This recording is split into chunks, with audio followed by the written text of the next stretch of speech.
ध्यान रखिएगा, जिंदगी में दो प्रकार के पेन होते हैं प्यारे दोस्तों, एक मेहनत का, एक पेशेंस का, एक रिग्रेट का। ध्यान रखिएगा, तो आप लोगों को मेहनत के दौरान जो पेन देखने को मिल रहा है वो तो झेलना है, लेकिन पेन ऑफ रिग्रेट से बचना है।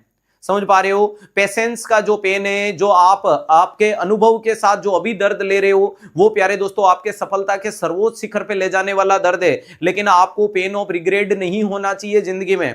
पछतावे का दर्द बहुत खतरनाक दर्द होता है, इसलिए मेहनत इतनी ज्यादा कीजिएगा कि आने वाला भविष्य आपके जो अभी जो पेशेंस का पेन है, जो अभी मेहनत का पेन है, जो आपके सफलता को बनाने वाला दर्द है, ये दर्द तो वो कल चला जाएगा। जिस दिन सिलेक्शन का रिजल्ट आएगा अपन भूल जाएंगे कि कितने दुखी थे, कैसी परिस्थितियों में लोगों से पैसा उधार लिया, किस प्रकार से फॉर्म भरते थे, कहां लोगों के ताने सुनते थे, कितने लोग हमें गालियां देते थे, हम रात को नींद नहीं लेते थे, हम पीजी की लाइब्रेरी में ऐसा पीजी की अंदर बैठ करके पढ़ते थे, भूख लगती थी तो खाने के लिए बाहर निकलते थे, जेब में पैसा नहीं था तो 2 चक्कर घूम के पानी पी करके वापस बैठ जाते थे।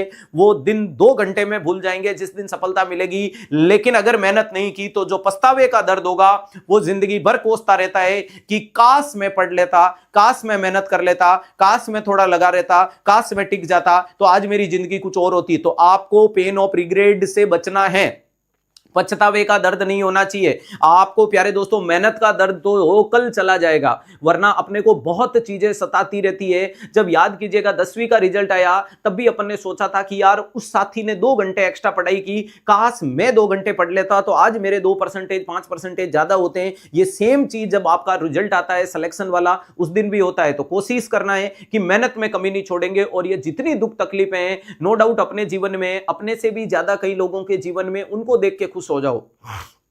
जब आपको लगे कि आपके संघर्ष ज्यादा है, आपके जीवन की तकलीफें, जैसे कि हर इंसान को लगता है, हर बंदे को लगता है, जैसे मुझे लगता है कि मेरे जीवन में दुख अलग लेवल के हैं, ऐसे इतने ज्यादा दुखी कोई नहीं है, तो किसी और को लगता है कि नहीं उसके जीवन में कुछ नहीं, मेरे ज्यादा है। तो आप यहां पर बेस्ट टारगेट ये रहेगा कि जब भी नेगेटिविटी जनरेट हो, जब भी परेशानी जनरेट हो, जब भी दुख सताए, तो आपसे ज्यादा दुखी इंसान को देखो, तो आपको लगेगा कि यार वो कितना दुखी है, मैं तो कहीं दुखी हुई नहीं, मेरी तो कोई तकलीफ ही नहीं है।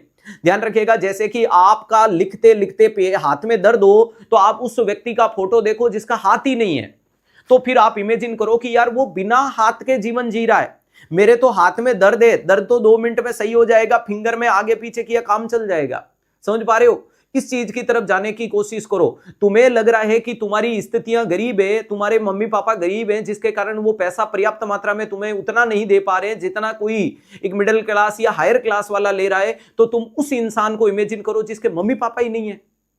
यार तुम्हारे मम्मी पापा तुम्हें आशीर्वाद देने के लिए बैठे हैं, अरे तुम्हें प्यार भरी नजरों से देखते हैं, तुम्हें फोन करते हैं, तुमसे बात करते हैं, तुम्हारा इंतजार करते हैं, तुम्हारे सिलेक्शन की खुशी में शरीक होने के लिए वो तैयार बैठे हैं कि कब मेरा बेटा बेटी सिलेक्शन लाए और मैं सीना तान के पूरे गांव गली चौराहे चबूतरे को बोलूं कि मेरा बेटा और बेटी किसी दुनिया में किसी से कम नहीं है। और आज मैं उस बच्चे का मां बाप हूं जिसकी सैलरी 1 लाख रुपए। ये इमेजिन करो, कुछ बच्चे होंगे जिनके पास वो ऑप्शन ही नहीं है। तो यार कहां है तुम्हारी तकलीफ? कुछ नहीं है। समझ पा रहे हो? तो टेंशन लेने की आवश्यकता नहीं है, मेहनत करेंगे। और जिन बच्चों के माता पिता इस दुनिया में नहीं है, वो ऊपर बैठ के सब देख रहे हैं मेरे दोस्त, वो सब देख रहे हैं। अगर तुमने सिलेक्शन निकाल दिया और इस नर्सिंग प्रोफेशन से तुमने किसी के मां बाप को बचा दिया, तो समझ लेना तुमने तुम्हारे मां बाप को वापस जिंदा कर दिया है।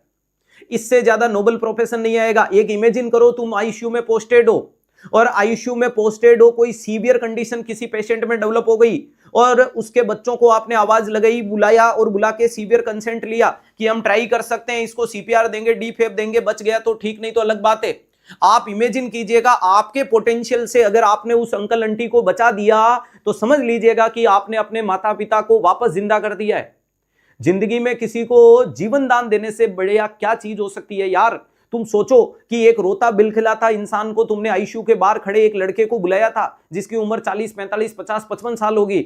वो अपने माँ बाप के लिए तरस रहा था। जब आपने उसको बोला कि यार स्थिति बहुत गंभीर है, पता नहीं बचेंगे या नहीं बचेंगे, यहां साइन कर दीजिएगा, हम हमारी कोशिश कर रहे हैं, वो रोते हुए आंसुओं से उस पन्ने पे आंसू गिर रहे हैं और वो वहां साइन या अंगूठा करके गया है कि प्लीज हाथ जोड़ रहा हूं, पैर पकड़ रहा हूं, मेरे माँ बाप को बचा लो। और तुमने एडी चोटी का जोर लगाया, तुमने बहुत बेहतरीन ढंग से सीपीआर दिया, एडीआर दिया, मेडिसिन दी, डीफेब दिया और 15 मिनट बाद उसी इंसान को वापस बुलाया कि आपके पिताजी आपकी माताजी बच चुके हैं, उनसे मिल लीजिएगा। भगवान ने उनको जीवन दान दिया। अब तुम कल्पना करो यार, कि तुम किस लेवल पे पहुंच चुके हो। पैसे वैसे कुछ नहीं है, पैसे, शान, शौकत, नाम, परिवार, ये सब कुछ पीछे रह जाता है जब ये चीज, उस बंदे के चेहरे पे जो मुस्कुराहट आएगी ना, वो आपको गले तो नहीं लगा पाएगा, लेकिन गले लगाने की कोशिश करेगा कि यार वाकई में धरती पे भगवान आया तो है और मेरे माँ बाप को बचा दिया। तो कोशिश कीजिएगा कि इस जीवन को इतना बेहतरीन बनाएंगे कि वाकई में खुद के ऊपर गर्व कर सके, ऊपर बैठे माता पिता, भगवान गर्व कर सके, सारा समाज, सारे रिश्तेदार गर्व कर सकते हैं, और सबसे बड़ी आने वाली पीढ़ी, अपना जूनियर गर्व कर सकते हैं कि मेरे आइडल कौन बनने वाले हैं, मेरे सीनियर बनने वाले हैं, मेरे बड़े भाई बनने वाली, बड़ी बहन बनने वाली, मेरे माता पिता बनने वाले हैं। मेहनत में कमी मत छोड़िएगा। 360 जब तुम्हारे साथ है तो घबराने की क्या बात है। वेरी इंपॉर्टेंट चीज है, गरीब कोई नहीं है बेटा, ध्यान रखिएगा। एक भी बच्चे को पैसे के अभाव में शिक्षा से वंचित नहीं रहने दूंगा, यह मेरा पहले भी ध्येय था, आज भी और मरते दम तक रहेगा। बिल्कुल चिंतित और विचलित मत होएगा, क्योंकि मेरे आरंभ बैच में जितने भी बच्चे हैं उनमें से एक भी बच्चा ऐसा कमेंट बॉक्स में नहीं मिल सकता कि सर मैंने आपको मैसेज किया और आपने मेरा कोर्स असाइन नहीं करवाया। मैं गर्व से कह सकता हूं ये बात, और याद रखिएगा ये नर्सिंग जगत का सबसे बड़ा रिवोल्यूशन होगा। चैलेंज है, आप 1350 के आसपास कमेंट बॉक्स में बैठे हो, क्लास के बाद 20,000 बच्चे देखते हैं, एक भी बच्चा ऐसा हो कि सर मैंने आपको इस चीज के लिए मैसेज किया, मैंने वो फॉर्म भरा, वो मैंने मेल भेजा। ध्यान रखिएगा, अगर आपने वैलिड डॉक्यूमेंटेशन दिए हैं तो आपका कोर्स असाइन हो चुका है। अगर आपने अपने वैलिड डॉक्यूमेंटेशन दिए हैं तो आपका कोर्स असाइन हो चुका है। अब आप उस कोर्स को रीच नहीं कर पा रहे हो, वो कहीं ना कहीं आपका फेलियर निकल के आ रहा है। समझ पा रहे हो? मैं एक एक बच्चे को उस ग्रुप में बैठ के कल रिप्लाई कर रहा हूं। एक बच्चा है जिसने अपने मोबाइल नंबर फॉर्म में दूसरे भरे और ऐप इंस्टॉल दूसरे से किया। टीम कोर्स असाइन कैसे कर सकती है? मैं आपको उसकी गर्व से चैट दिखा सकता हूं, ठीक है। और विशेष तौर से मैंने उन बच्चों का अलग से व्हाट्सएप ग्रुप बनाया जिसमें मैं जुड़ा हूं और मैं उनसे प्रॉपर कनेक्ट रह के उनके सिलेक्शन के लिए दिल दो जान एक करूंगा। समझ पा रहे हो? याद रखिएगा, जितने भी बच्चे हैं जिनका फ्री ऑफ कॉस्ट में कोर्स असाइन हुआ है, उन ग्रुप में मैं खुद प्रेजेंट था और मैंने एक एक बच्चे को पर्सनल रिप्लाई किया। उस ग्रुप में जो जो बच्चे हैं उन सबको पता होगा। अब उनमें से आपके कमेंट बॉक्स में कितने मुझे नहीं पता है, लेकिन एक एक बच्चे को मैंने रिप्लाई किया। एक बच्चा लिख रहा है सर मेरा कोर्स असाइन नहीं हुआ, और जब 2 घंटे बाद उससे पूछा कि बेटा तेरे mobile number, sir mobile number तो दूसरे, मैंने फॉर्म में दूसरे डाले। तो टीम कैसे कर सकती है? आप इमेजिन करो, टीम वहां पे जब मोबाइल नंबर डाल रही है, हमें पता चल रहा है उसने ऐप इंस्टॉल नहीं किया। जब आप ऐप इंस्टॉल नहीं करोगे, जब वो मोबाइल नंबर फॉर्म में कुछ और डाल रहे हो, किसी में और कुछ डाल रहे हो। क्लियर है? जो बच्चा अभी अपना एक कमेंट कर रहा है कि सर मैं ऑर्फन हूं, बेटा अपना नाम बताओ और अभी बता क्लास के अंदर कि तूने फॉर्म कब भरा। एडवेंचर, कमेंट फास्ट बेटा। पहली बात तो अपना नाम भी सुधारे और जल्दी से ये कमेंट नहीं करे, एक बार ये लिखे, आप अपना नाम बताएं कमेंट बॉक्स में, और अगर हैं तो आप मेरे उस ग्रुप में है या नहीं है। अगर आपने फॉर्म कल तक भर रखा था तो आप मेरे उस ग्रुप में जरूर होते, या तो आपने सुबह फॉर्म भरा है तो पैसेंस दिखाओ 24 घंटे का।